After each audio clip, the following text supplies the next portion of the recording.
Hey, everybody. Welcome to Open the Gates. I'm your host, Matt Burke. And today we're going to be having on Jimmy Reyes. He's going to be talking about his book, DRAGONRAGE. So if you guys could give a warm welcome to Jimmy. Hey. What's up, Jimmy? How you doing? A warm welcome. I don't think I've had a warm welcome ever. And also, guys, it's warm for you. And it's also, if you guys could give a warm welcome to my co-host, Brian Christgau. What up, Brian? How you doing? What up, Matt? Better now that I'm hanging out with you cool dudes. Hell yeah, brother. Hell yeah. How's the day been going, guys? How you been doing? How was your Patty's Day? It went pretty well. Patty's Day, though, we had some like crazy weather. Like I'm in Texas. So yeah. So Texas, like I'm wearing a beanie, just a regular summer shirt, swim trunks, and cowboy boots right now because you never know the weather, you know? You gotta be ready, right? I've heard that about Teja. That it could like change on you in a second. And so it was the day before St. Patty's, right? Wife and I were really excited. It was beautiful, 75 degrees. And we're like, oh, it's a beautiful day. Tomorrow we're going to go out, go hit the park and go, lay out in front of the lake or something. We get up, rain, wind, and it's just freezing. We were all upset. We're standing there in flip flops with our floaties and beach towels, looking stupid. St. Patty's, man. It's like the Irish. They came in and Yeah. Speaking of the beautiful wife here, this is Anna. Have you guys ever met Anna? Hello, Anna. I don't think so. I've seen you guys on stream though. How you doing there? How's it going? Howdy. He said, "How are you doing?" I'm doing good. I'm excited to be here with my husband. Welcome. Willkommen, bienvenue. Welcome. I discovered Jimmy. I was back in the day, it's back in the day now. It's probably about 4 years ago, maybe more, maybe less. I was looking for tutorials online about drawing. I came upon you and ZHC, that kid. Oh yeah, blew up. And then Ethan Van Sciver, he was another one. And then I learned about Comicsgate and whatnot, and all this crazy jazz started happening. Boom. I remember you had a video about a printer that you had. It was a Workforce in Epson. Yeah. 2020. That's the one I got. And I got it from watching your videos. Oh, wow.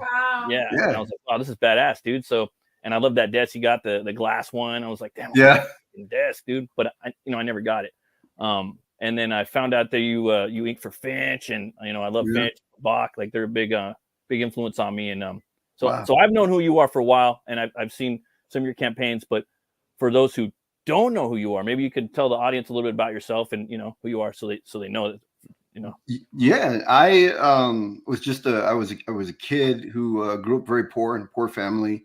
I had no idea what art was. I didn't know what comics were. I watched like Ghostbusters here and there at friends' houses, but I mean, dirt poor, And when I was a teenager, my sister adopted me.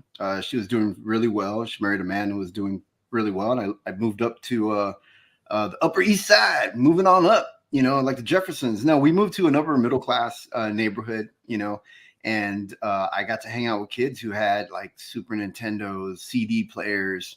And one kid that I met, he had comic books. He was really excited about comics, and his mother was a professional artist. And they were all sitting down one day. We were all sitting at the kitchen table. They were drawing, and I was just watching them. And I was just sitting there, and she's like, "Don't you want to try to draw?" And I was like, "Okay." So they handed me a pencil and paper, and I just started drawing. And they look over at me and they go, "Oh my God, I think you could do this professionally. How long have you been doing this?" And I said, "Never." Like I didn't know I could draw, And they were really encouraging. So his mother was a professional artist, so impressed. I spent the night. The following morning, she took me to an art store. I didn't even know they existed. Oh, wow. She spent in 1990. This was the year 1990. She spent $100 on me. Dang. Yeah. And dude, I got my first art supplies and everything, Oh, wow. Crazy. But so long story short, I worked really hard. A year later, I broke into comic books. And about a year, I guess I broke in 1992. So I had to start. This had to have been at the end of 1990, I guess, because around 92, I got my first work. And a lot of people are shocked. They're like, "Dude, I can't believe that. Like, you just started drawing and a year later you broke in." I'm like, "Yeah, but this was also the comic boom area where there were more. It was more work than artists." Yeah. So right. just the fact that I could draw, I was going to get work. It happened for a lot of us that weren't ready. I think it had that been in today's era, the way I was drawing back then, I don't think I would have really seen much professional work. I wasn't. That's cool though, man. Like you came into that era, and like you got to like, I mean, just what you're doing, man. Like, I mean, you're a badass artist, dude, and Thanks, man. Yeah, you getting to are. work with Finch, like he's a big influence on me, and I've always loved his work. I think him and Fabok, I think they draw the best Batman. Like if you're gonna go draw Batman, Batman's my favorite character. So yeah, dude, that's the shit, and you're on the same level as they are. So wow, thank you. Very Thanks. interesting. Yeah, I had a quick question, man. What's your favorite metal band? Man, when it comes to like metal, I go back to the days of like Pantera, that like Nice. they were, man, they were awesome, dude. It was so sad, we lost the two brothers Pantera, like, so early on, but I mostly was alternative music. I was more, Pearl Jam and Soundgarden era and all that. Yeah. Yeah, definitely, dude. Like Soundgarden's definitely like metal in my book. Like I don't know, like even Alice in Chains, like a lot of those bands, I kind of put them under a blanket statement. You know what I mean? Like it's still metal. Like there's also metal. Yeah, and like a lot of bands, like they shift genres, dude. They go from like death metal to like melodic metal, metalcore, alternative metal. I don't know, but I was that evil, Well, when the whole metal scene kind of dried up and got replaced by the alternative scene, like all the only hard music you were hearing was from alternative bands, really. Yeah. Especially on the radio. And now you have those. What is it like? The Japanese band with the girls, something K-pop? baby. No, not K-pop. Yeah, I heard baby rock, baby metal. It's like baby metal. Baby metal. Now you got baby metal. Yeah, they got those really cute Asian chicks singing the metal stuff and playing that. Yeah, so I tried, I was trying to get back into like what's the current metal. Then I came across like baby metal, and I went, oh, this stuff is so different than my day. There's so much shit out there, dude. Like every week, like because I my record store Bionic, it's over like kind of Cypress, Huntington Beach area. I'm in California. Oh yeah, they're always dropping like, dude. Every Friday, I'm always hitting on Instagram like likes. They actually put my comic book in there. They were cool. Like Homeboy was cool, but you know what I mean. And but every week, dude, there's so much metal coming out, bro. Like every week, like there's just new bands. Like it's just like nonstop, like dope bands. You know what I mean? It's crazy. Same thing with like on side topic, you go on Instagram. There's like an infinite amount of like badass artists. Yeah, you can just keep looking on there. You know what I mean? So much talent. Yeah, it's a very competitive market now. That's why I do an art stream. And I'll remind people, that whenever they'll ask, wow, are they compliment my work? I'll let them know. I mean, I work hard every day because there are people, like every minute that I'm not drawing, there's a young kid somewhere, maybe even in another country now, after the same job I'm after, and he's working hard. You know what I mean? Like he's the Clubber Lane to my Rocky Balboa. You know what I mean? Like he's coming up quick. He's working hard, man. And you can't relax. You just got to keep working, Hell yeah. Yeah. And there's like different, some dudes are in some countries that don't even like, they look at comic books as they look down on that, and then they're like the dude in the country might be like, fuck you, I love comics, and they have to hustle even harder. You know what I mean? Yeah. And, it's crazy, man. I actually have your campaign up right now. If you like, I could share it if you like. Yeah, that'd be great. Yeah, thank you. Appreciate that. Just give me a moment real quick. Yeah, and congratulations also on not only getting funded, but right now, I mean, you're killing it, man. You're almost you're really, really close to 20K. Yeah, we're almost there. We last night when I went to bed, we were at 18 and a half or something. And I woke up and we were over 19. I went, whoa. That's what's up. Hell yeah, man. It's awesome. Yeah. So you got a trailer right here. Is it cool if I play it? Yeah. Awesome. I'm gonna play it real quick.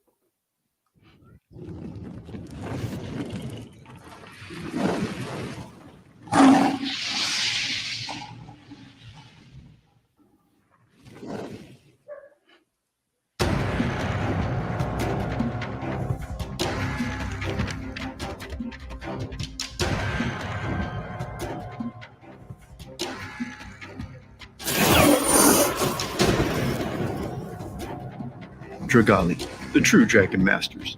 Humans with the rare ability to capture the rage of the dragons, wielding their powers as their own.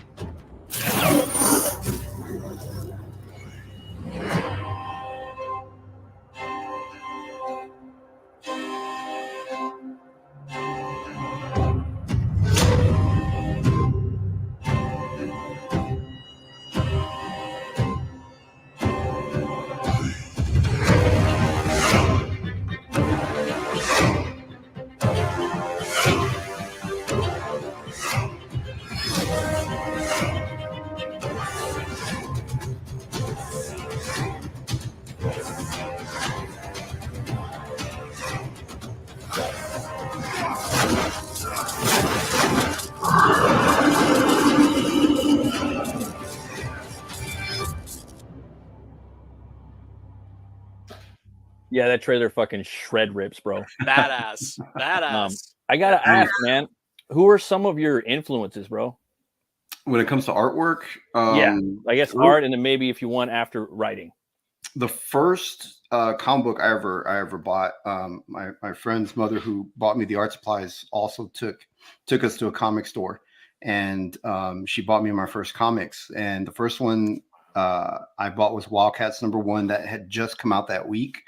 So I bought that, and then I looked for she offered me to buy me more comics. So I picked Youngblood #1, which had been out for a while, and Wolverine, I think number 50. It had like a yellow cover and the claw marks on it. Oh yeah, like the classified one, file or something. Yeah, that's dope.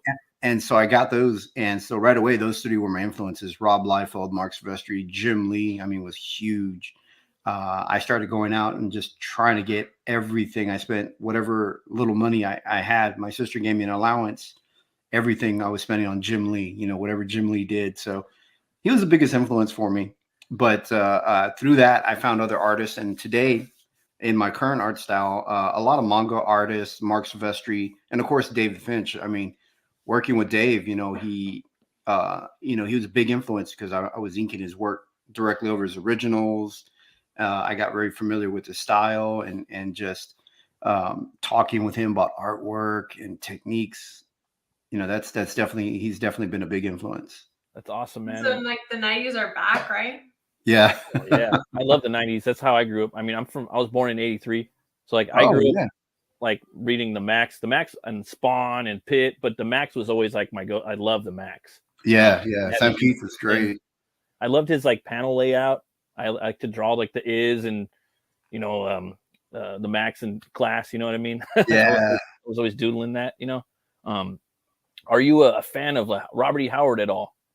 Oh yes, yeah, big Robert E. Howard fan. Yeah, he's a fellow Texan, Yep. And yeah, Two Gun Bob, as Lovecraft called him. Well, actually, Lovecraft called him Brother Conan.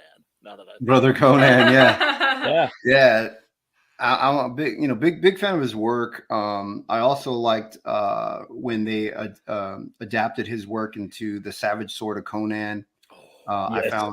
I found Rudy Nebras. I found John Buscema. Yes. Ernie Chan. Just tons of great, right? Yeah, tons of great people, man, worked on that series. Yeah, man. And you have like a deep. I'm thinking you have a deep respect for that because you ink traditional most of the time, right, or all the time, right? I was traditional inker throughout my career, and then when I started drawing my own work, I'm doing digital. That's cool, man. I've been trying to learn some of that myself, but yeah, that's cool, man. And those guys, they were always black and white, dude. You know what I mean? Yeah. That's why I was thinking like you're gonna have a definitive appreciation for that. And yeah, that's Howard, what turned me into dude. Like you know what I mean? Yeah, he was. Yeah, I mean, they also have like a big festival there, I think, every year, like a little Robert E. Howard convention. I know that your fellow Texan, Jor Lansdale, is always at that. They have the house that he lived in. I think they open it up now. It's like a library, and like they have a lot of like, I think it's like a small museum or something. Right. Of his work. Right. Yeah, I've never been though. I joke when people go, "Oh, you're in Texas. So is your Robert E. It's there. Do you live far from it?" And I go, "What? It's just right down the road." But I'm in a whole nother area. So big. Yeah, sometimes people forget that Texas is like so big you could pretty much fit all of Europe in it. It's Yeah, huge. All of Europe. Texas is huge, man. I mean, when you're in Texas, we don't walk around places because just to get from one side of town, you got to be ready to drive. Just to get to one end of the mall to the other end of the mall, it's like take a scooter. Yeah. Golf cart. Yeah, exactly. They do. Seriously, everything's. Oh, that's too much. It's big. Everything's big here in Texas. Everything's just spread out. Nice. Me and Brian are jelly. I know Brian's jelly. I want to get over there, or somewhere like there. Brian, so this piece right here. What do you think of this? What does this remind you of? Gee, I don't know. Kind of like Savage Sword of Conan, like one of my favorite comic books growing up. Now, you see, like Matt knows, I'm a black and white stan. Yeah, I'm getting there too. I love me some black and white. Like if I'm at a convention or a comic book store and they're selling the older stuff, the stuff that I'm always looking for are the old Marvel black and white magazines. Savage Sword of Conan, the Planet of the Apes magazine they did, Deadly Hands of Kung Fu. Monsters Among Us. Rampaging Hulk was another. Rampaging Hulk. All of those, because you get such a greater appreciation for the art. And I'm one of those guys where I can't draw a straight line with a ruler, and I'm just a writer. And every comic book writer that is going to be honest with you will tell you the reason we write comics is because we can't draw them. And when I look at the pages I get from the artists I'm working with, they're always so beautiful. I'm like, can we just like print it like this? Like, does this need to be inked and colored and all that stuff? You get a greater appreciation for the hand of the artist. And there's such a difference between, comic book art that's meant to be colored, right? And the stuff that you saw in those old Marvel black and white magazines where you could see all the shading and everything. And, you really saw the pencil work. And I'm crazy about that sort of stuff. And clearly so are you. I grew up in the age where artists were always saying, you shouldn't be dependent on colors to finish the art, Oh yeah. It should stand on its own in black and white. So I still believe that. I love using digital color to enhance it, but it's got to stand on its own. And he's an inker professional, so the inks are going to be really, really good. Like, look at this. He's gonna shade. He's gonna throw some shade. He's gonna throw some nice line weights. Real line work. Really good, enhance his own work. So bad, gorgeous, dude. It's gorgeous work. It's just beautiful, man. And I'm such a sucker for high fantasy. And it's so encouraging to see that high fantasy is really coming back, at least in our scene. There are quite a few high fantasy books. I love it. Yeah, so do I. Well, it's the genre that's expanding right now. Fantasy. Fantasy is coming in right now, and pretty much any platform. Video games, movies. It's all coming back right now. And so when I first heard that fantasy was coming back in like 2019. I want to get in on the game, get ahead of the, of the boom or whatever, and started putting together DRAGONRAGE. And I did a crowdfunder. I did Indiegogo crowdfunding and released the book in 2020. And then there was an anime that was kind of similar, not really that similar, but it had one element in it that was similar to my book, and it really bothered me. So when I came in as CG, I decided, it'd be a good time to revamp and start the story over. And I can take out the stuff that had been used in an anime and try to make it, nothing's really unique, but I want it to feel, very unique. And I don't want any of the influences to be obvious, Right. You don't want it to be too derivative. You don't want to give people something where like, oh, this is taken from this and this is taken from that. Oh, this is like from Michael Moorcock. Oh, this is from Robert E. Howard, so on and so forth. Yeah. Yeah, exactly. I wanted to add some things that I thought would be newer, but at the same time, I want to draw the things that I love. Well, you want to draw, right? Yeah. We can see that you love that. And I think when, you put that on the page, people fucking respond to it because they can see that you love this and they love your craft. You know what I mean? And, you're a pro. And I was also wondering, man, in your words, I mean, we saw the trailer, but can you tell us a little bit, maybe like a synopsis of Dragon Rage? Yeah, Dragon Rage is primarily, it's a story of a small group of humans that have the rare ability to they're able to take the rage of a dragon. They can, after they kill after they kill the dragon, they can take the rage of a dragon and take on the powers of the dragon and wield those powers as if it was their own power. So think of them like Jedi. Like there's only certain amount of Jedi that are force sensitive. There's only a certain amount of humans that can actually take the rage of a dragon, where not every human can withstand that. I mean, the rage is it's the most destructive force in the world of Dragon Rage on the planet.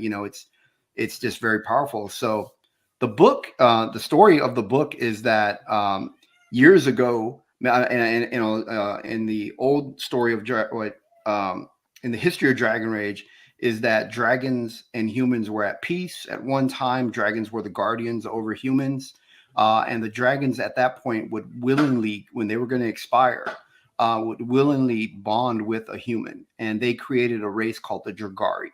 And so the Dragari is like our Jedi. So there was a king who saw that, hey, I could have an army of men in armor and whatever, but they're still not as powerful as just 2 Dragari. But if I had a whole army of Dragari, then I'd be the most powerful king in the world. So he starts getting the Dragari to hunt down and kill the dragons to make more Dragari. And the dragons, when Dragon Rage starts, they're near extinction. Pretty much dragons haven't been seen for a while. Everyone pretty much believes that the dragons are all gone. That's awesome, dude. Yeah. I could totally get into that. I love the whole concept behind that, dude. It's totally badass. Yeah, and there's a lot of politics in Dragon Rage. There's also betrayal. There's sabotage. It's a really good story.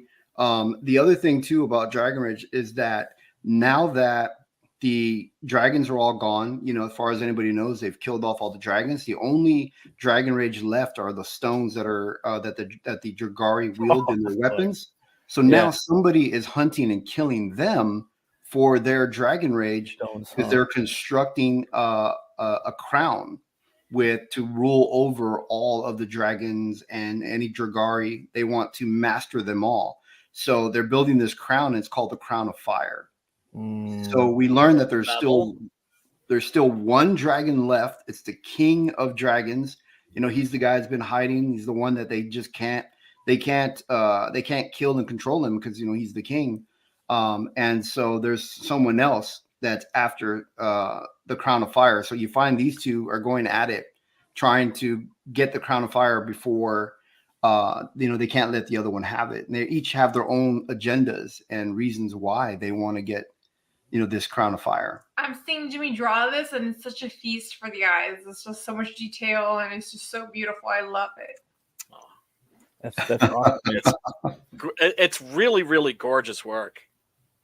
Yeah, thanks. I can't wait to read it, man. I'm gonna eventually get it. It looks sick, dude. I love the whole concept, and it sounds like you did a lot of lore building. Some time in there, and people love that. Have you ever? I don't know if you did, but have you ever thought about maybe putting out a map for the one of your campaigns someday? I have. I'm actually we're working on that. We've also had an offer.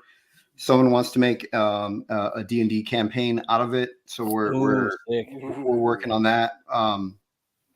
That's been in the works now for almost a year. So, nice. But for Dragon Rage, I'm not the writer. I partnered with David Philpott. He's the writer, and nice.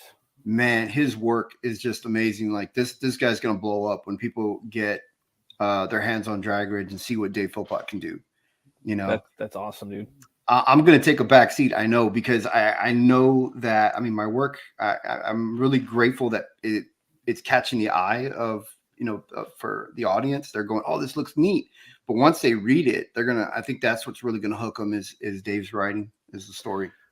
Well, you know, I always feel that the artist is about 5% more important, at least, than the writer. Because if somebody picks up a book, right, and they look at it, and the art makes them go, ugh, it's going back on the shelf. They're not even going to get to read it. Yeah, they're not even going to get to read it. You're right. Yeah. So it's like you need that great art to get people in through the door.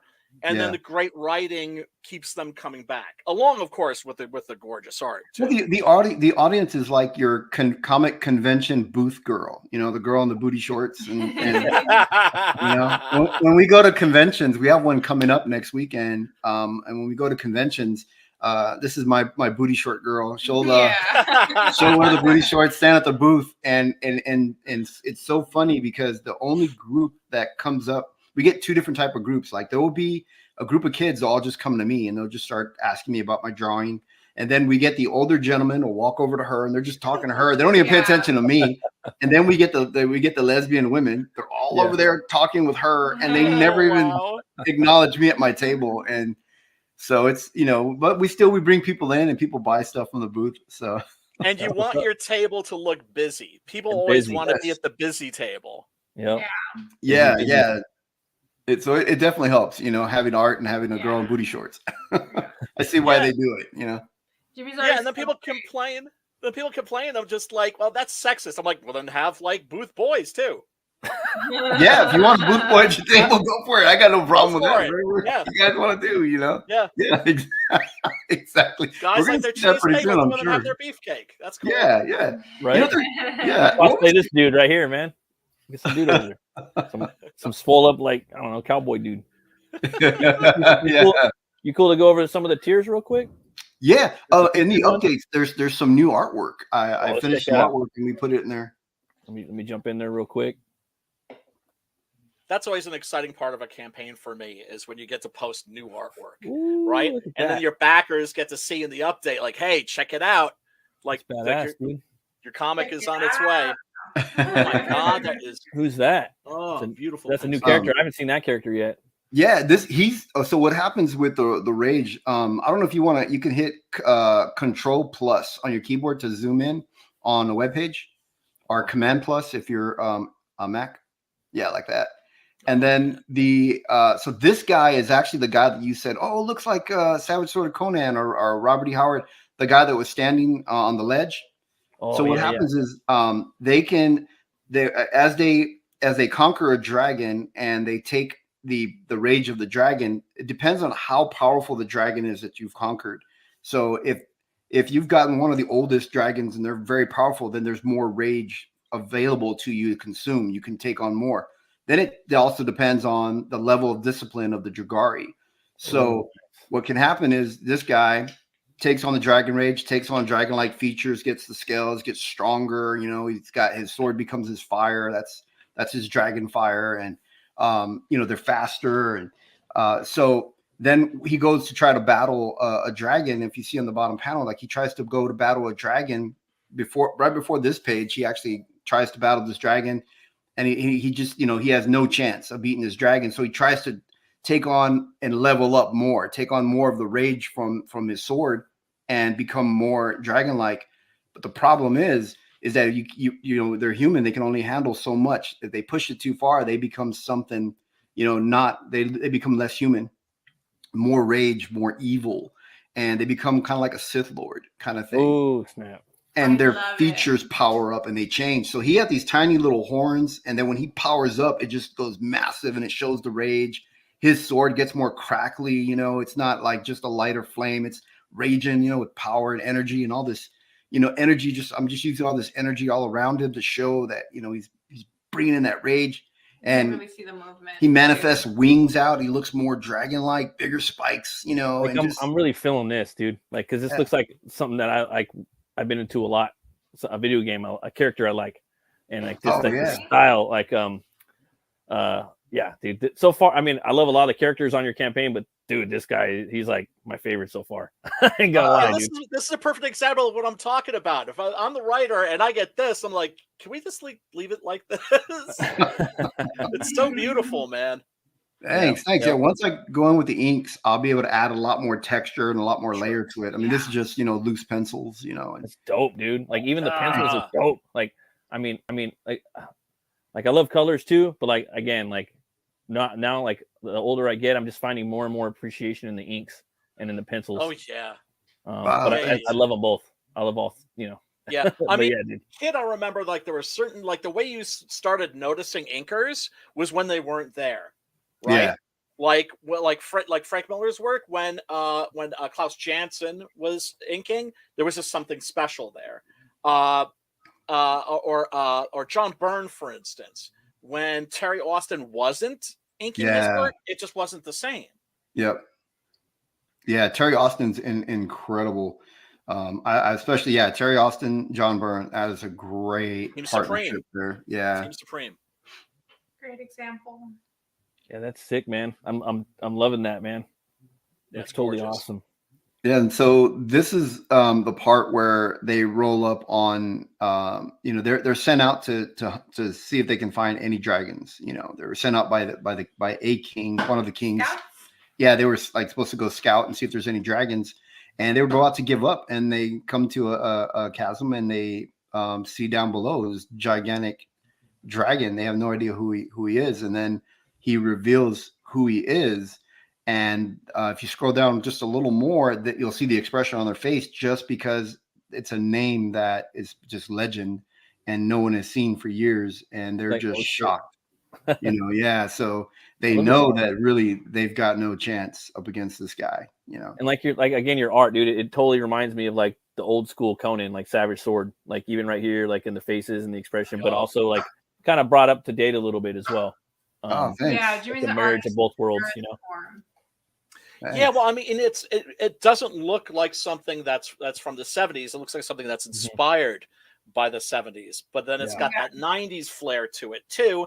And then you're combining like the 70s style with the 90s, and you get something new.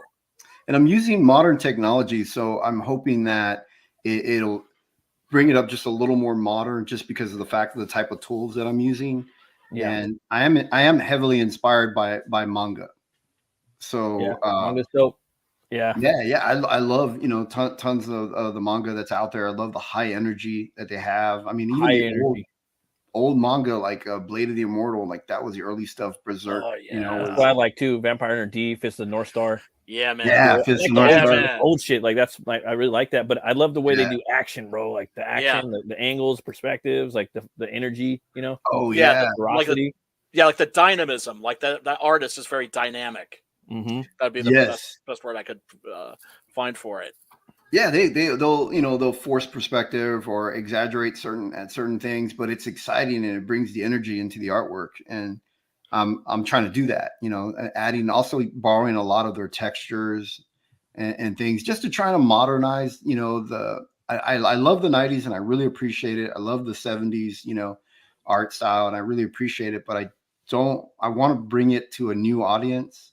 Right. So I want to blend in a little bit of some of the modern things that kids are reading today, and definitely do. Especially in like a page layout that they're a little more familiar with, with the way that manga kind of lays stuff out. Yeah. You ever think about putting out a black and white edition? I for the first one I did, and the only people that bought it were artists, so it was a small handful of people that bought it, but I didn't include it in this one, but it's like when I don't include it, I could have sold more. Like people are asking for it now because it's not available. Right. Right. But, is that funny how that works? Yeah. It was crazy, and it was, I offered 2 Dave Finch covers. I said, hey, I got 2 Dave Finch covers, and I put one into a really high tier because I want it, if you're going to pay that much money for a tier, you want to get something special. Yeah. And because it was hidden in this higher tier, well, that's the cover everybody wants that couldn't afford the tier. And I said, well, I made another one available at the same price as the rest of the other tiers. And people are like, no, we want that one. I'm like, but I bet if I had flipped them, it would have still been the same thing, right. So the one thing like the bigger campaigners tell me is you can never please everybody. So just you can't, dude.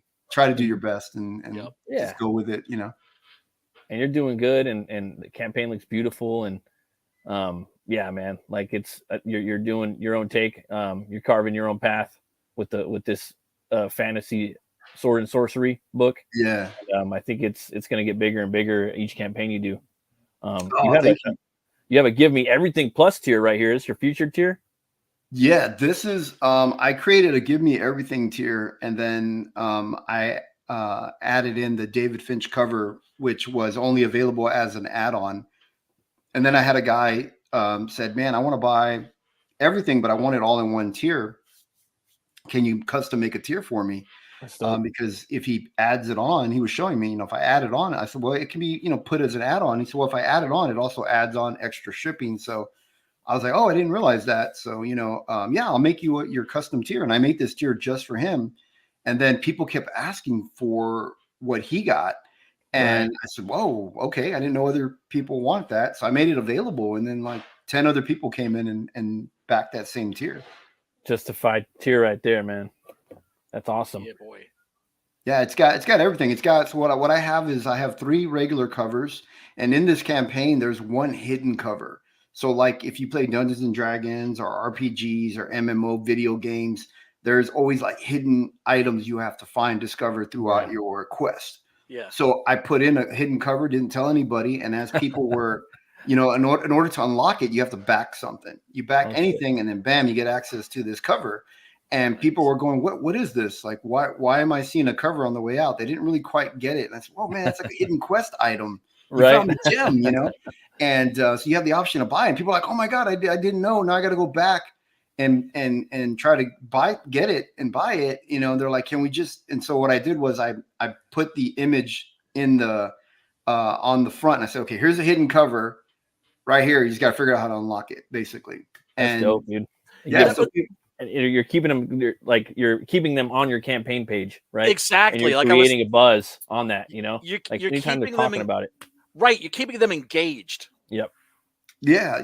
I think that's definitely key, because I think that that's why we live stream. We interact. We keep our audience engaged, keep them interested in whatever it is that we're doing. So I want to do that throughout the campaign. So I also do updates. I do newsletters, send out newsletters and things like that, or answer questions whenever somebody has an inquiry or something. Hell yeah, man. Hell yeah. That's pretty smart, dude. Yeah. Oh, thank you. Yeah. And then I have 2. So then I have the 3 regular covers. I also have that hidden cover, and then I have the 2 David Finch covers, and 2 posters. So you get all that in the Everything Plus, in that tier. So you get a lot of items, and you're saving about half of what you would have spent on shipping if you were to try to get each item. So you're just saving an enormous amount, and having it all in one tier, I see why people ask for that. It does save them a lot of money. And it's a collectible. Like people don't understand about these like campaigns. They're short run campaigns. People are gonna look back now, like 15 years from now, and they're gonna realize, dang, dude, all those books that came out when the mainstream like kind of were dropping the ball. There was a lot of indie stuff and Indiegogo and Kickstarter and Zoop and people running their independent comic books online. They're putting out a lot of quality content, and I didn't get in on it, and so now I want to, and it speaks of the time. They're time capsules of what was going on and what in people's psyche and all this stuff that's been going on in the world. We're putting out art, and through story and through this media, and so these are all collector's items.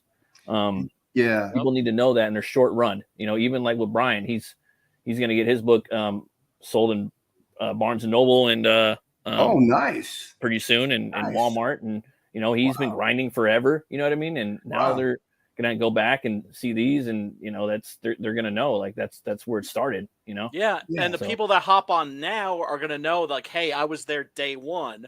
And then also like the books that they're getting from me, those aren't going to be the exact same books that are going to be at Barnes and Noble and Walmart. Yeah, especially if you have extra perks like there's posters, stickers, and extra things. And then the thing, and like to put it in perspective, it's that if you go in a comic store, mainstream will sometimes we'll have mainstream professionals will tease some of us independent guys, and they'll go, well, my book sold 150,000 copies through Diamond.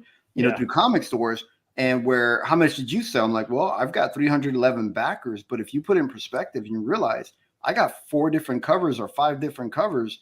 Some of my covers are going to have like 25 print run, 75 print run. If I stay with only 311 backers, imagine how rare that is. If this is an IP that becomes the next Ninja Turtles or the next Dungeons and Dragons or something, people are gonna look back and go, oh my God, how did you get that? It's gonna be so rare for those that backed it. And how many readers do you got coming back? I mean, you got cover buyers coming back that are like not reading comics, but you know what I'm saying? Like, you want people coming back to read the book, dude, and people are coming back to read the book. That's that's people are loving your world, dude. You know what I mean? A lot of those dudes, it's a separate industry. It's just comic book cover buying for variants, Yeah, or they're buying just for the IP to like finish off a storyline, or something in the mainstream, Well, I mean, you kind of have like 3 different types of comic book buyers, right? You have people like me who are just readers, right? Where when I was buying back issues back in the day, the reason I was not buying the reason I was buying the back issues was because I wanted to read the stories, right? And because I wanted to have the full story or the full run of whatever, right? And then you have the people who are speculators, they're buying comics as an investment, whatever. And then you have the people that are a little bit of both, where they love comic books, but then they love having, the originals and collectibles. And or people like me that just bought for the art. Yeah. Yep, that's how I was back in the day. Yeah. A long time. I didn't start reading comic books until I was 20. But I bought a gang of them because I was just about the art, the art. Well, I mean, I think that's one of the things that is encouraging about the current manga fad. If that's what it is, and I don't think it is a fad. I think that this is going to be something that's going to stick around. Hopefully, those people, it's like, okay, we're all bummed out because it's like they're completely ignoring American comics. I've got 3 LCSs in my area. 2 of them don't sell comics at all. Another one sells manga. And then all the way in the back, there's a very anemic little section of American comics, and they're all mixed up, and nobody goes there. There's like cockroaches and cobwebs, dead bodies and shit. That's the same, the same thing at the comic store that's near us, because we live up in the hill country, so we're just right outside of the city. But if I just drive like 2 miles down the road, there's a comic store there in the city, and so. They have the same thing. Like when we go, it's like manga shelves, and then on the far back, and it's mostly tabletop games. But in the far back, there's this little area of comic books where they don't sell any back issues. There are no back issues at all. It's just new stuff, and you have to pretty much special order anything that you want. Everything. Right. My store, like the only way he survived was he put the big 2 on the bottom 2 shelves for the last 2 years, right? And on the top 2 shelves every week is indie books. And then he expanded his manga set, his pop set, and then his toy set for like, Sideshow and, Marvel Signature. But that's how he did it, dude. He put all the mainstream on the bottom and the indie on top, and they always outsell. His indie set outsells his mainstream big 2 set. Yes, same thing at this store. When I go in there, like I see like Dynamite up top. They got like Vampirella. I see a bunch of like independent stuff, things that from those people that are doing what are those guys with Vault Comics and stuff like that. I see just books from them. But yeah, Marvel DC is at the bottom, and I just go, wow, I've never seen that. It's unbelievable. But crazy. It does the hopeful part is that, let's face it, nobody would be reading those comics anyway. It's not like manga's stealing the audience, right? It's just business, business, and that's the way to do it. And when I hear like things what Jimmy's saying, because a lot of times I'm hearing stuff what Brian's is saying. Brian, what do you say about your LCS? Well, they don't sell comic books. It's depressing. I walk into that place, and I used to take my leftovers from conventions and that sort of thing, go into one of the LCSs and be like, hey, you want to have comics from like a local creator? They'd be like, sure, right? And now it's just like they all they're selling is like Funko Pops and manga stuff, or not even manga. There's only one of the LCSs that even sells manga. Everything else is just like toys. It's toys, no comic books, right? And maybe like Warhammer 40K and that sort of a thing. But it's dispiriting, but at the same time, I actually do find the manga craze a good sign, because it means that there's a generation coming up now who know how to read comics. Yep. Right? Yep. Because 100%. the thing with comic books is if you come in late, that is age-wise, I know people that if you give them a comic book, they'll pick it up and they don't know where their eye is supposed to go. Like they literally don't know how to read a comic. Now, these people know how to read a comic backwards, basically, right? Compared to an American comic. And at first, they're going to be like, wait a second, why is this whole thing, this is a comic book. Why is it backwards? Right? Yeah. But most of those people, they're going to stick with manga because it's what they know and because it's Japanese. And so that makes it cool. Right? But there's also going to be a substantial portion, even if it's a fraction of that audience, it's still going to be a substantial group of people that are going to be like, hey, what about American comics? What about French comics? Yep. Right? French. Yep. Oh, I love European comics. You know, they're the best. I follow so many European artists and comic books, but I think, like, for me, my interest was, you know, I want to win over an audience from the bigger market right now. The bigger market right now is, you know, the gaming world and manga. So how do I get their interest, you know, in this? And I knew right away, well, for one, scratch off superhero. They're not interested in superhero. Mangas aren't superhero comics. They're not superhero genre. Tabletop gaming and all that stuff. It's fantasy, you know? So I knew I had to go somewhere fantasy. And what appeals to the manga audience is the personalities of characters. Right. You know, they like the interaction between characters, the relationships between characters, because there's never just one single character. You know, even in Dragon Ball or One Piece or anything, but there's a lot of great supporting characters in the way they interact. So I knew we have to have all that and mix that together, and that's what we did in Dragon Rage. That's sick, dude. It looks like you're doing a great job, and thanks. It's cool if we look at a couple more of the tiers right here. Yeah, no, definitely. You got cover A right here, 25. It's like standard cover A. That's by you, and 100 claims so far on that. Hell yeah, dude. So it's not bad. Yeah. Oh, that's awesome. You got the cover B right here. Yeah, CG always likes. There's a group in CG backers that like a very sultry or sexy cover. So you know you got to throw that in there, especially when it's fantasy. Might have to do that for my book. Oh my God! All women. Don't you see? Now I'm triggered. Jimmy, don't you realize that fantasy art is supposed to be an accurate representation of reality? Right? Yeah. Did you not get that memo? Yeah. Did you not get that memo? Yeah. I'm seeing two boobs. We have the uniboob. Yeah. They gotta, you gotta be flat chested, right? And frumpy chicks. That's what people want. Yeah, man. No, but in this book, it's very, very masculine male characters, and male characters that dudes and guys we can look up to. You know what I mean? It's the badass dudes that we all want to be, aspire to be, and then the sexy, beautiful women, and there are women out there that aspire and admire sexy, beautiful women. Oh, I mean, they need heroes too. Yeah. Right. And they need, fantasy figures that they can kind of identify and daydream of being, right? It's like you look at some of the Robert E. Howard characters like Conan, for instance. Conan's the guy that every man wishes he was, like power secretly. Fantasy. Yeah. You never definitely be that guy, but you love reading about him because you just, it's a guy that you wish you were.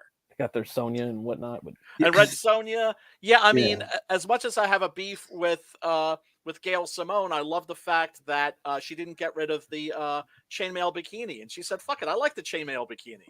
Yeah, right. Yeah. Like, why can't the heroines be sexy?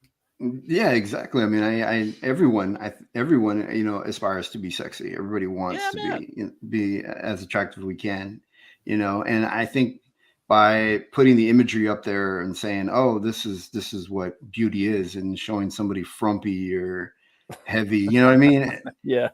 Isn't going to inspire, isn't going to motivate people to push to be more, Well, that's why people aren't buying the crap. I mean, I said right from the beginning when comics started getting woke and lame, I was like, guess what? You're going to lose the old fans and you're not going to get any new ones. Yeah. Because the people that are on Twitter demanding this, they're not going to show up and buy it. No, they don't buy it. They take pictures at the stores and then they leave like Facts. Yeah, that's what they do. Well, They don't even buy the books. they're really, and if they do buy it, it's just like one title during the whole hype of it all. But you know what I mean? They're not fans at all. They're not buying Not it. at all. We're They're never part listening of the to the fandom. wrong. Yeah, exactly. Not part of the fandom. So they're listening to the wrong demographic. You know, and ignoring their fans. You know, and then they never stick to the core.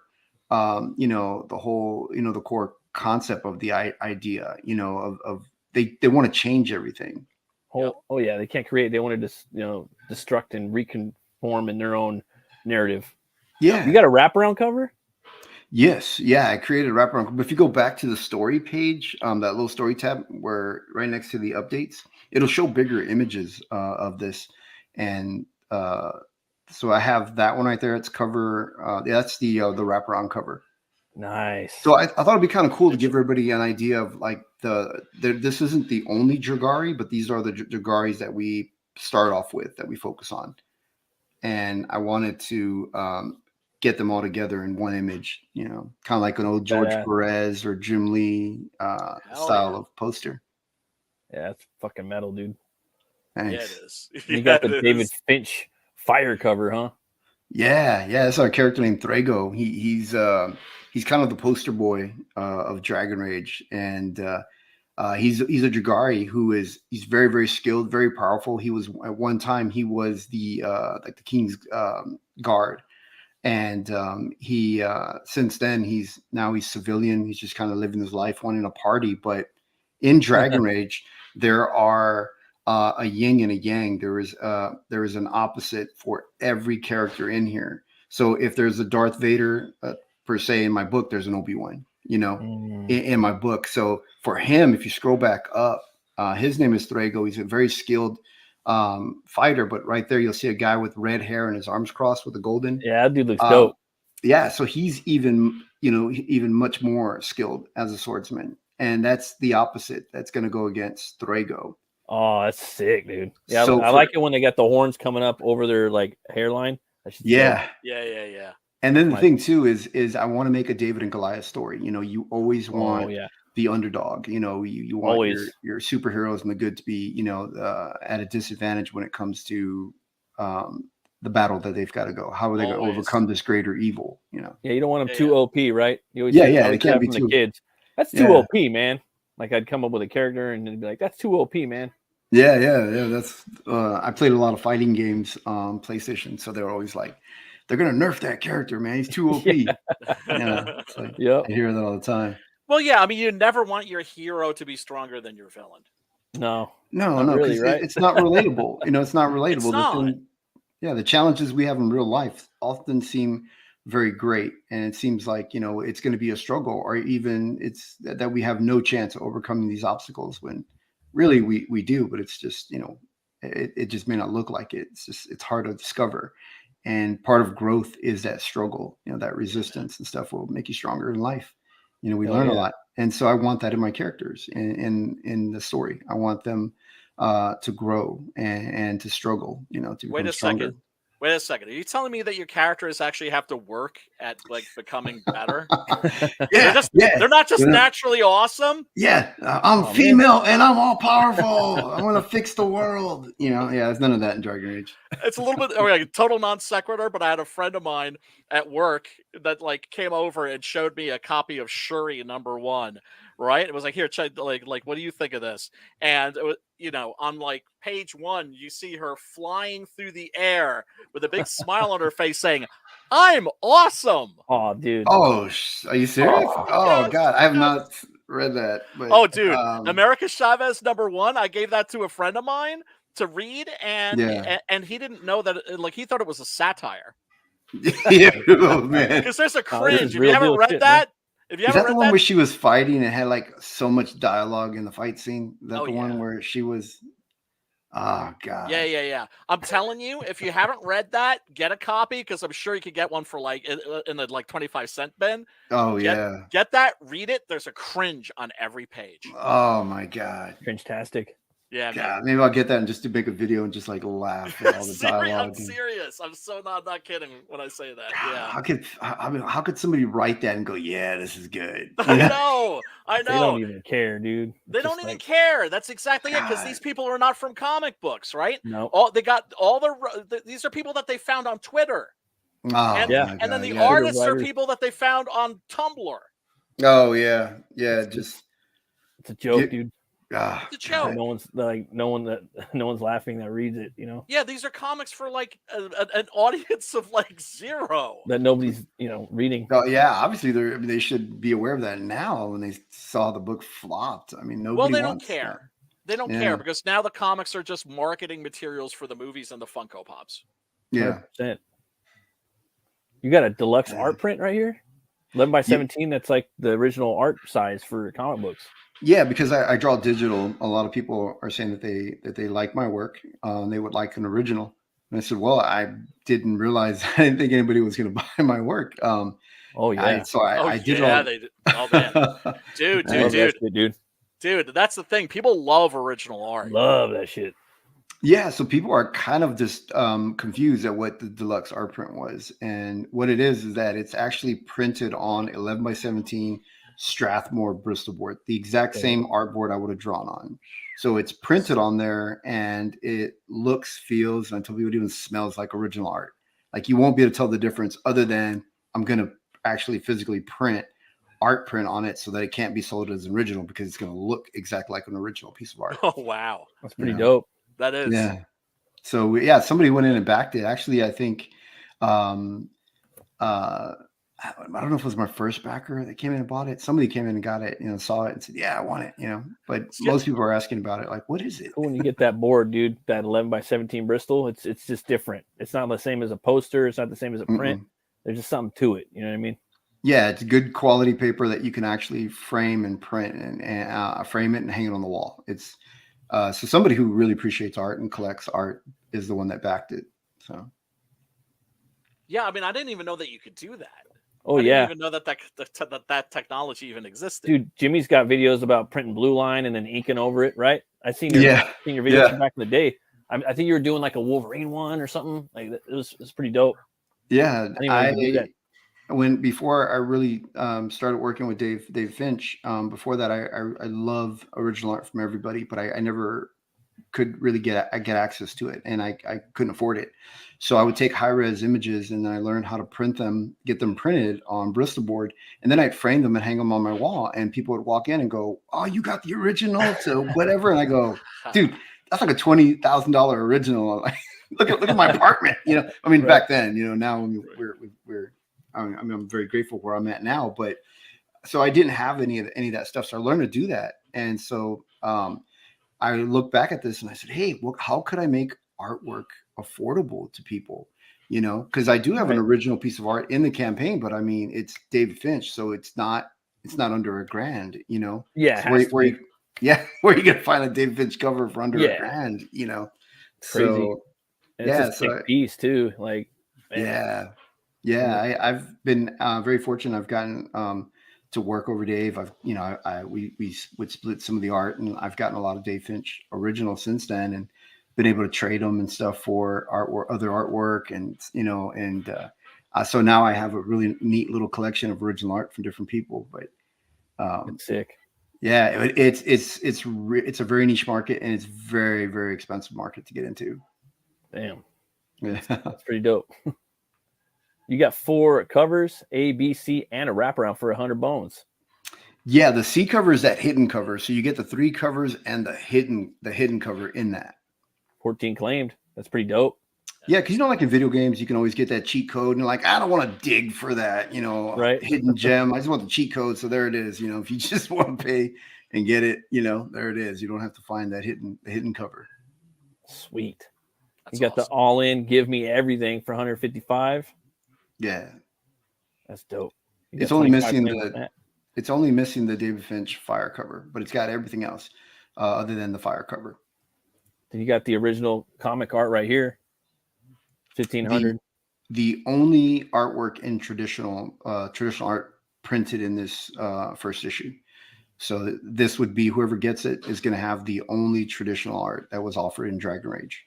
That's crazy, man. Like I was thinking too, like for artists, you know, like say they're going full digital, right? And like sometimes artists do like they'll pick like a couple random pages on their book that they can do traditional, and they'll put them up on the campaign. But for me, like I would think that like, damn, dude, it's got to be something like it's got to be the cover, back cover, and maybe the splash or like something like the title, the chapter title card, you know, in the middle of the book. You know what I mean? Yes. Like it's got to be a significant thing in the book.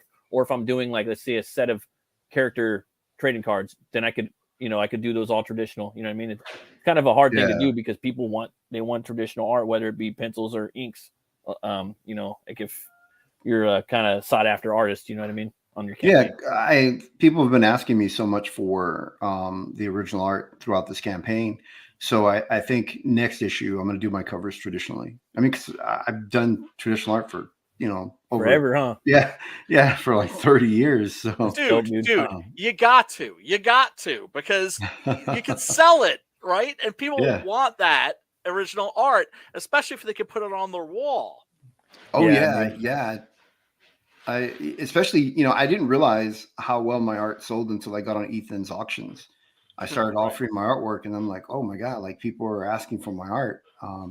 And then I did every Sunday. So tomorrow, every Sunday on my channel, I do an art stream where I take a CG character, like any of your characters. If you guys have characters, I have a little Twitter post where you can post your characters, so that I can pick characters every week and draw from there. And so I was drawing it. I think I drew Pitt. Yeah, I saw Pitt. You were doing Pitt last week. And people in the chat asked me, hey, can we buy the original after? And I went, oh, it's digital. I'm doing digital. I didn't even think of doing it traditionally. I didn't realize it. Oh, that'd be sick, dude. I think I know people would buy those. Like, even if they didn't at the end of the stream, they'll buy them like on those art auctions. You know what I mean? That EVS does, sporadically. Yeah. I think he does them like quarterly. Or you can put them on your campaign, dude. You know what I mean? Matt, you need to get him to do a Butch Cleaver. Yeah, I got a character. Really cool one. Yeah, every Sunday I'm going to be drawing exclusively CG characters. So any CG character you've got, I'm going to drop them in there. List. Maybe I'll get lucky. Yeah. Well, I mean, eventually I'm going to go through the whole list. So everybody's going to get drawn. Sick, dude. That's dope. Awesome. Yeah, I'll be doing it every Sunday. So. Yeah. Well, it's 318. All right, and we got 311 backers. All right, we're almost to 20K. Oh. So if you haven't backed this book, get in here, back it. Get on the ground floor of Dragon Rage. This thing's going to be freaking big. You guys want to get this book now. So come over and check it out, guys. I have the link pinned in the chat at the top. So go check it out. And you want to be able to say that you were here for this day one. Day one, dude. Thanks. Yeah, everyone that that is on CG Kings with me, they look at my campaign, they go, dude, your campaign deserves more. Like it should be doing better. She had 100K. Like you know what I mean? It has everything that, everything that should be there. Like it has that potential. If it got like all the clicks, right push behind it, absolutely. 100%. I'm okay with the slow build. I think I could have gotten a fast burn, but if I start at the top, then it's like, where do I go from there? And it's a marathon. It's a marathon. It's not a sprint. Yeah. So I'm okay with. I'm very confident in the project. I know people are going to like it. I know they're going to come back, want more. And I keep telling people, if you don't back this campaign, the one lesson learned will be not that. I mean, the one thing I think the backers who do back it will really be proud of and appreciate is the fact that I'm not going to offer these covers again. There will be a catch up. You can get issue 1 and issue 2 in my next campaign, but it'll be a reprint and it'll be a different cover. Yeah. So that way, those that did come in and back it go, hey, you know what I mean? I'm glad I backed it because I got those unique covers that aren't offered again. To appreciate, it's appreciation for the collectability, dude, and the first backers. Yeah. You know what I mean? Yeah. That's for backers who invest in me, I got your back. You know what I mean? Like I'm gonna deliver the best product, and I'm gonna keep unique things to those campaigns for those backers. That's awesome, dude. Yeah. I know it's gonna keep blowing up. I got one more. I got a question to ask you. What's your favorite movie? Ooh, man, whenever I'm a big movie buff. I watch movies over and over and over and over again. I guess if I had to have a favorite movie that I can put on and always watch over and over again, like I like Galaxy Quest. You know, I think that movie's hilarious. Yeah, I love it. It's a at the time I was into Star Wars and I didn't like Star Trek, but now I've watched all the Star Trek movies now, so I it's even funnier now. But yeah, I love all that stuff. But man, to be honest, oh god, I could go through a list. Like it's hard, right? Yeah. What's your top 3 then? Oh, so Galaxy Quest would be Empire Strikes Back, Ghostbusters, and Big Trouble in Little China. Like I could watch that over and over again. It never gets old, right? Yeah, Big Trouble. I love that movie, man. If I didn't pick Galaxy Quest, but you meant 3 including Galaxy Quest, and they're not 3 and Galaxy Quest. Oh yeah. Galaxy Quest. I mean, I can just put it on, just like watch it, and I crack up, man. That stuff makes me laugh. What would you like? They're thinking about remaking Big Trouble in Little China. I think The Rock was going to redo it. I don't think you could really remake that movie. I don't think I would want that one remade. Right? It's cool. Like, what are you going to remake it in the 80s, like in Chinatown, San Francisco? Like, I don't why. Like, there's really no point. You know what I mean? Yeah, and some of the joke and the humor that's in it, where he's like, these 2 gangs, the Wang Cheese and the Chen Kwa, he gets the name totally wrong, and they wouldn't let him do that joke today. They would go, oh well, that's not appropriate now to make that joke, because the guy tells them what their names are in Chinese, and then he repeats it back totally wrong. But I'm sure they would go, oh, that's offensive. Wouldn't let him make that joke. Kurt Russell was hilarious in it. Dehumanize everything and make it very robotic and very unstimulating and just horrible, man. I watch that movie all the time. Good old Jack Burton. I even collected some of the comic books too. They made Carpenter made with Eric Powell. They were pretty fun. He Goes to Hell and on the Pork Chop Express and wow, yeah, it's pretty fun. It's a pretty fun book. Like I would buy anything like in media that continue the story. You know what I mean? Yeah, I've been trying to find a T-shirt that says the Pork Chop Express with the logo that he had on the side of his tractor trailer. They got the white beaters, Oh, they do. They got them online. You got to look for them. A bunch of they're dope. We've been trying to find those. There's a media store here in town, and we go there, and they have had them every now and then. They're like, yeah, we get them back in, but I haven't been able to get them. And my wife and I, we're very fortunate enough to have a little home theater, and inside there we have movie posters along the wall, and she picked the movie posters, and she picked Ghostbusters, the original Nightmare on Elm Street with the Johnny Depp was in it. Yeah. And I'm trying to blank. There's a whole bunch of movies that we have. Plus, I have the Star Wars one from the Japanese. Star Wars back there. Japanese posters are the bomb. I love those. Yeah, and I love those movie posters. Oh, God, there's another one. Oh, Suicide Squad. She has because she likes Harley Quinn. She likes Harley Quinn and Margot Robbie. My kid loves Harley Quinn. Yeah, can't go wrong with that. Me and Brian, Brian does a show every he does 2 shows, but he has a horror movie club we do every Saturday. In a couple minutes, we do at 8:00. So we'll pick a movie that's free, that's not behind a paywall, and talk about it. It's pretty fun. Maybe you can come on sometime. Yeah. My wife Anna, the one that was sitting here behind me, she likes to. There's a lot of these movies. She watches Texas Chainsaw Massacre, the original. Yeah, the original one. Yeah, she's into all that stuff. Me, I'm not that big into horror. As much. You're still welcome. You can still come on. Yeah. Thanks. I appreciate that. Bring your lady with you. She'll pick the movie. Yeah, she'll appreciate it more than I do. But I got one more question for you. What was that, Brian? No, I was going to say one of the things I always do is I always go looking for posters, right? And poster art. And boy, like for tonight's movie, City of the Living Dead, I found some.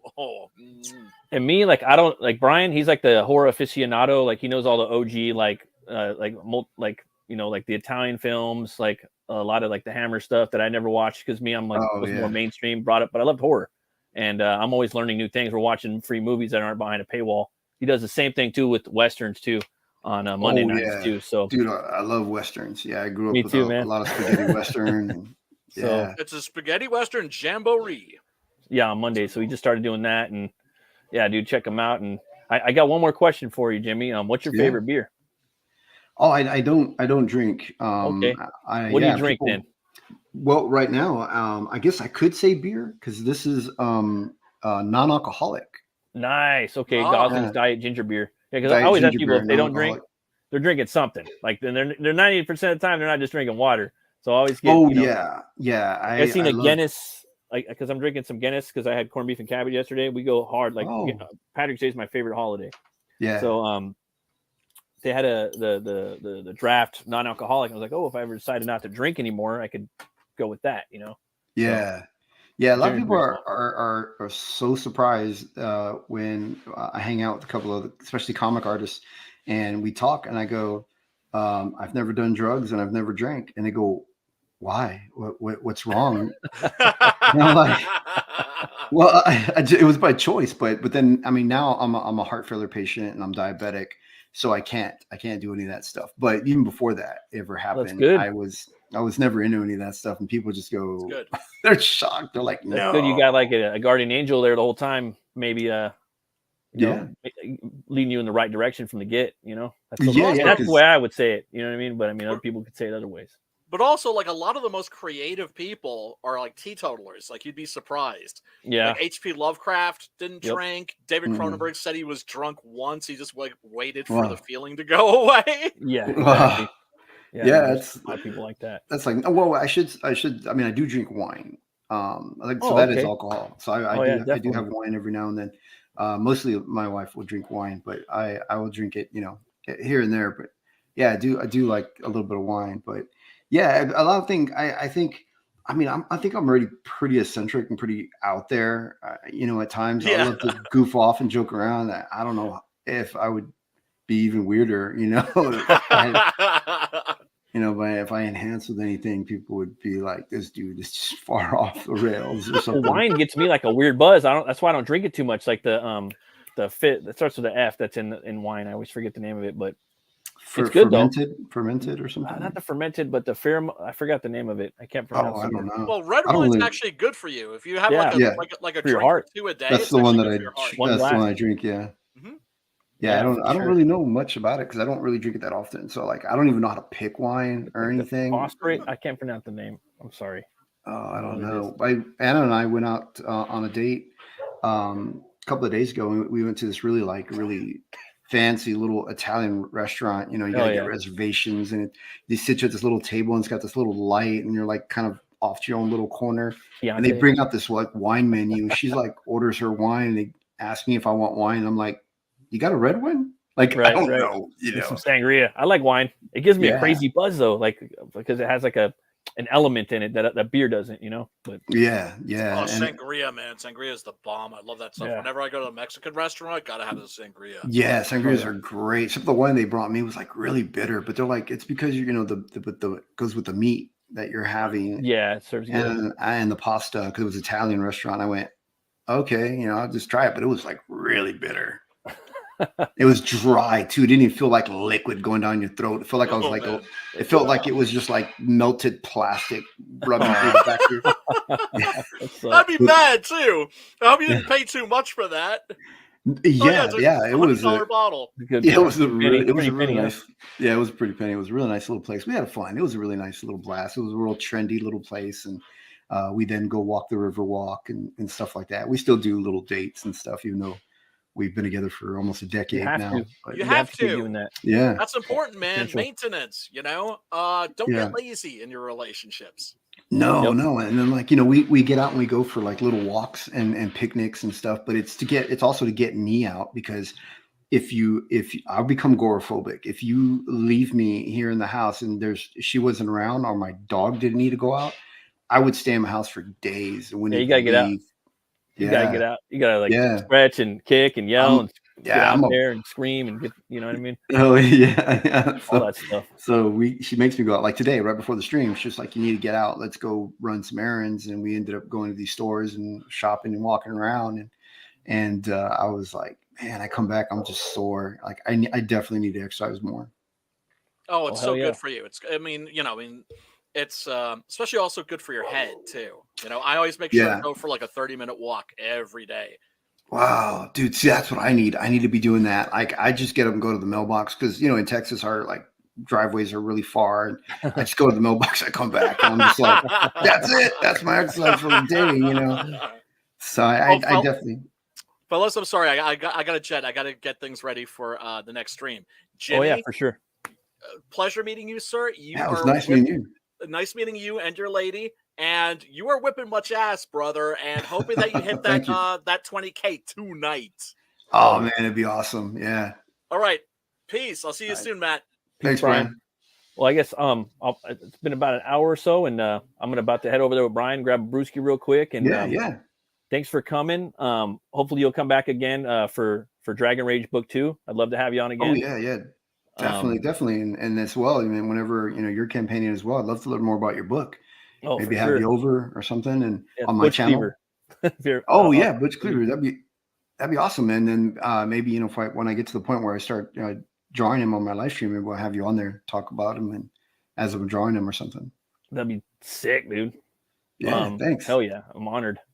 I was gonna say too. Also, where can people find you?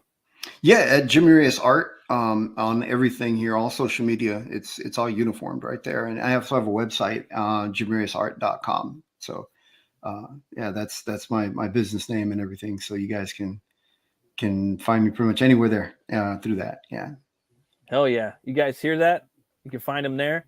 Thanks everybody for watching. Go back, Dragon Rage. Let's get that baby to 20K. Always remember to be bold, be brave, and roll the bones to know your role. I'll see you guys next time. Bye-bye.